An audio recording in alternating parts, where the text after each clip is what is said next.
This is part two of my overview video about historical fiction, and we ended the last video talking about the relationships between historical fiction and history, including the part that both tend to be narratives. History doesn't have to be written as a narrative, as I mentioned last video, although I personally prefer it that way, and history for kids is far better that way. And both are attempts to reconstruct the past. There are, though, problems with historical fiction. Its use is controversial in classrooms, including among historians. And so I am interested really in what you think and how you feel about these elements with the historical fiction that you're reading, as well as historical fiction you may have read in the past. One of the issues involves accuracy. Some historians have gone through historical fiction novels, including popular ones, and they point out that there are inaccuracies. There are historical inaccuracies. Part of it is anachronism, where things in the present are sort of brought to the past. It might be something as simple as a character having a zipper on their jacket when zippers hadn't yet been invented. It might be describing a character's hairstyle in a way that was not worn by people at that time. But it can be more insidious than that as well. So accuracy issues are really important to consider, and of course you're not trained historians by and large as an elementary teacher, and so you have to sort of rely on reviews to determine, is this a good book to read with my students or not? And related to this is authenticity. Is this truly an authentic portrayal of the time period? And related to that is the idea of presentism. And presentism is more or less where we judge the past by modern standards.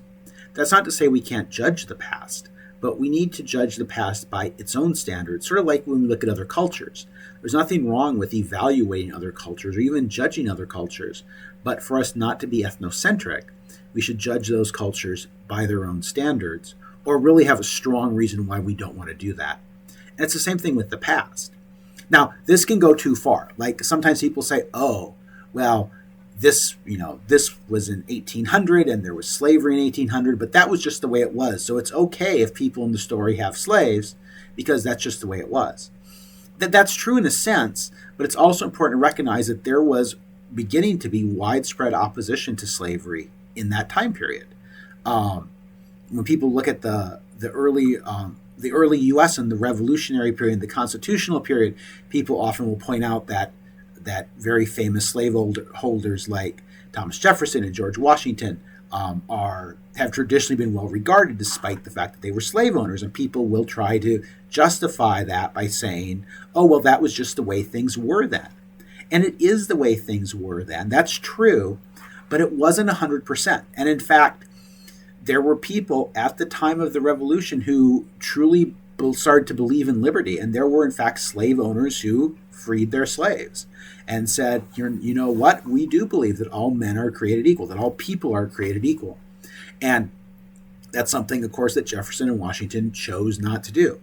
And it's not because everyone else was choosing not to do it, because not everyone was. Now, the vast majority of people were, but it is, I think, reasonable to judge the past because it wasn't always all or nothing.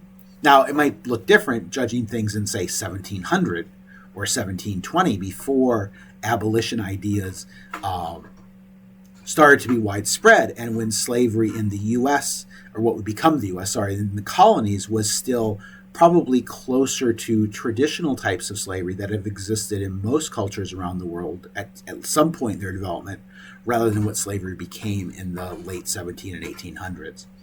So presentism is judging the past by contemporary standards. You don't want to do that. Oftentimes you'll have a character and maybe how they react to authority or their ideas. They seem much more like 21st century ideas or 20th century ideas, depending on the age of the book, rather than ideas from the 1600s or from the 13th century in Japan. You need to be cautious about those things. And so these issues are reasons why historical fiction alone cannot substitute, in my opinion, for history, because there are potentially accuracy in other issues. And I think that's true for most historical fiction, even for good works. I think we can find potential issues with them. So how should we evaluate historical fiction for our classrooms? So here's 8 evaluation criteria, and I took these from a work from a children's literature textbook. So one is, do the characters actually reflect the era the book is set in?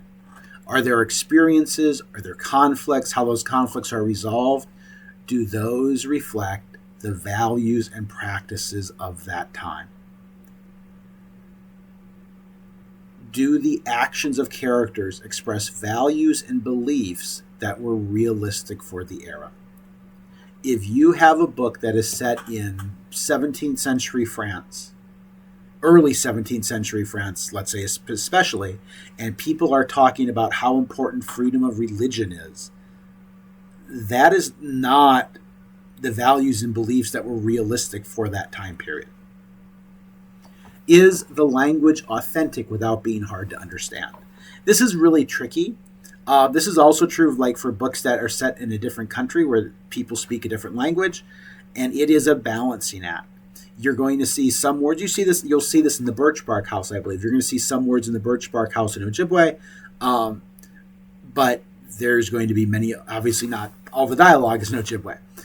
That's the same for other books set with other languages as well. There's using some words makes it more authentic, but going overboard just impedes readers' comprehension.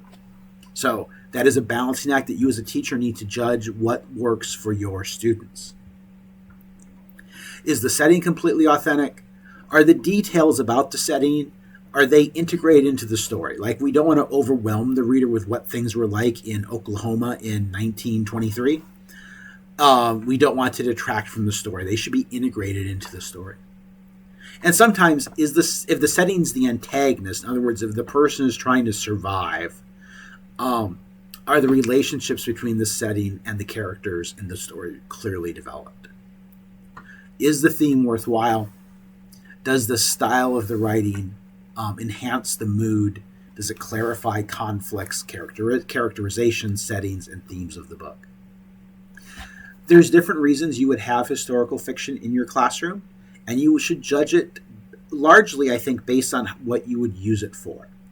If I'm using historical fiction for instruction, I'm going to hold it to a higher historical standard than if I just have it in my classroom library. Now, if I have it in my classroom library, I definitely don't want it to have like glaring inaccuracies, but I also want to recognize that it's okay for it just to be an engaging story for students. So I'm going to be a little pickier about something I choose to read aloud to my class, or I choose to have my class read, or groups in my class read, than something that's just in my classroom library. Also, in judging historical fiction or in evaluating, we can look at the literary elements, which we talked about in part 1 of this series. So looking at plot, again, are the conflicts reasonable and appropriate for the era? For characters, do the characters reflect the values of the historical era rather than the era the book was written in? And is the setting actually integral to the story? And then the theme. We talked about theme last time. Theme is a universal statement of the human condition. Is the theme in this work of historical fiction truly universal, or is it only applicable to the 1920s or to 5th century Arabia? And then style. Does it have an appropriate style that benefits your language arts curriculum? Does it use appropriate allusion? Does it use figurative language nicely? Is it written well or not? This is something to think about when you consider using historical fiction for instructional purposes. Again, I would not hesitate having historical fiction in my classroom library that I thought was written kind of by the numbers. But if I'm going to teach with it, I want it to be something that is going to be not just historically accurate, but also stylistically engaging for students and a good model of writing. So I hope you found this useful. If you have questions, please reach out and let me know. Thanks for watching.